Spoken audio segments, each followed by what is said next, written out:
Is there some sort of mental condition that causes hoarding and prevents you from finding a solution? That's the question for today, and we're going to answer it. Hi there, I'm Angela Brown, and this is Ask a House Cleaner. This is a show where you get to ask a house cleaning question, and I get to help you find an answer. Now, today's show is brought to us by mycleaningconnection.com, which is a resource hub for all things with really cool cleaning stuff. One of the things you're going to find in the resource section is a whole section on hoarding. So if you are a hoarder or you know a hoarder, there are some books that I personally recommend that are going to help you over that hurdle.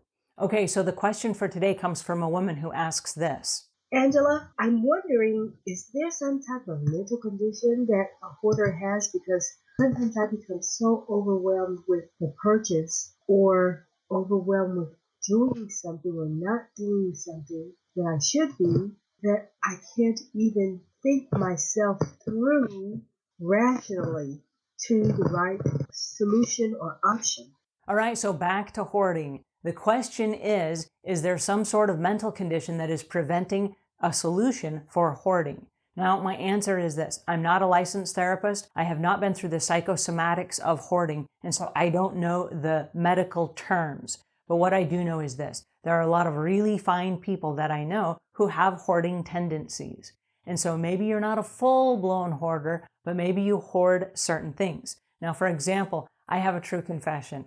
I come from a hoarding background. My grandparents were hoarders, my parents were hoarders, and there's nothing wrong with the things that they hoarded. I hoard books.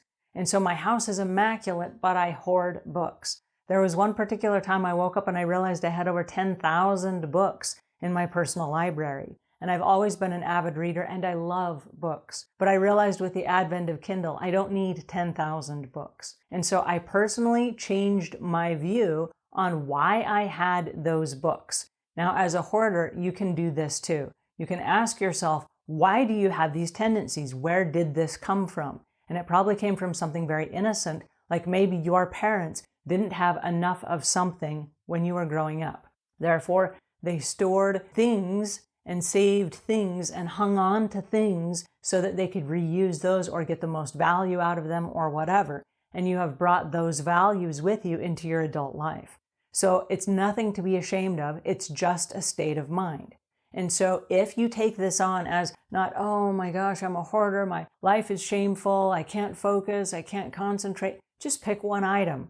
For me, it was my books. And I said, okay, I don't need 10,000 books. Some of them I've read and I love those books. And so I hung on to those books. Those go in my reference library. And all of the rest of them, if it's not on a scale of 1 to 10, if it's not a 9 or a 10, it goes in the other pile. The other pile, I put labels on the inside of the books. And I said, hey, this is a complimentary book from Angela Oberer. Oberer is my married name. Enjoy this book or pass it on to a friend. And so what I did is every time I'd go to church, there's a little bookshelf out in the front of the church, and I would take books from home that were like self-help books or books on families or books on getting along with people. I would take those books and I would leave them at the church. Then I would go to the gym in the morning, and there's also a bookshelf at my gym where people can buy and borrow books.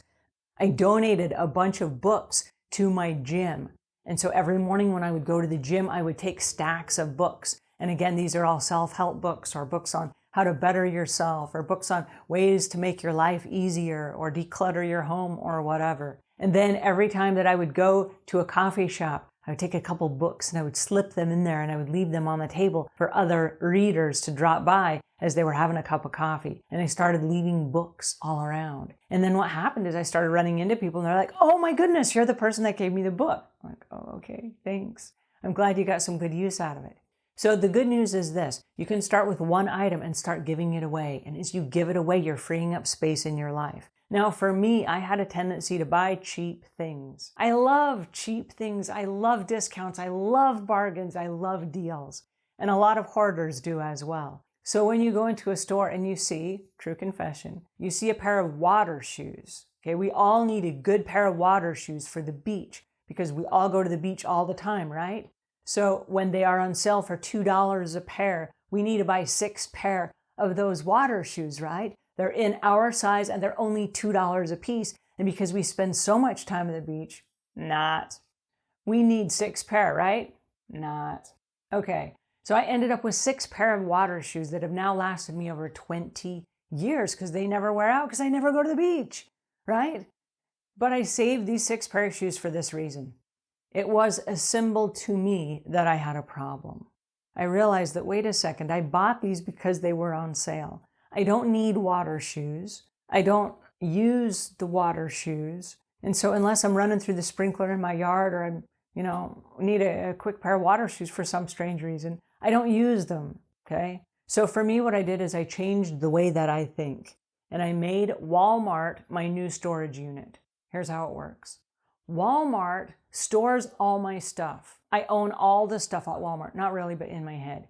I own all the stuff at Walmart, and it's my storage unit, and Walmart pays people to display everything for me. And so without buying anything, I can go and I can walk up and down all the aisles and I can look at all the stuff that I own. Not really, I don't really own it, I'm just saying.